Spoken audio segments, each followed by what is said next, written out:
Përshëndetje, Prometi, a është e vërtet që Bundestagu Gjerman e miratoi ligjin që ndalon bashkimin familjar për 2 vite? E vërtet është, por ndëgjoni me vëmendje pasi që nuk i përfshin ky ligj të gjithë.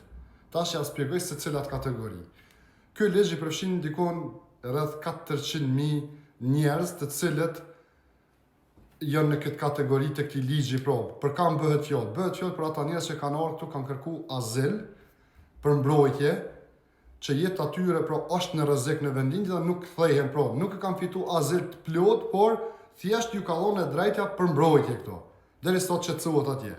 Por nuk i përfshin njerëz me kvalifikim që me viza punë, nuk i përfshin njerëz sipas rregullores Ballkanit Perëndimor.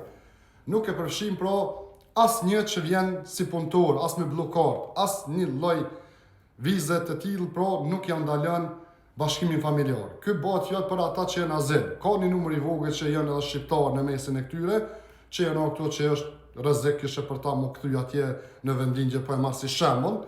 Por 90%, siç e kam njoftuar edhe në të kaluarën për këtë ligj që është prit të aprovohet, edhe pse ende nuk është faza finale, pasi që pritet duhet të shkojë në Bundesrat të miratohet. Por çka do që të ka, unë ju njoftoj. Por çka është e mira që mos u bëni marak se shqiptarët nuk i përfshin. Unë ju përshëndes të gjithë dhe me respekt, Muhamet Bajram Mehmeti, kaloni sa më mirë.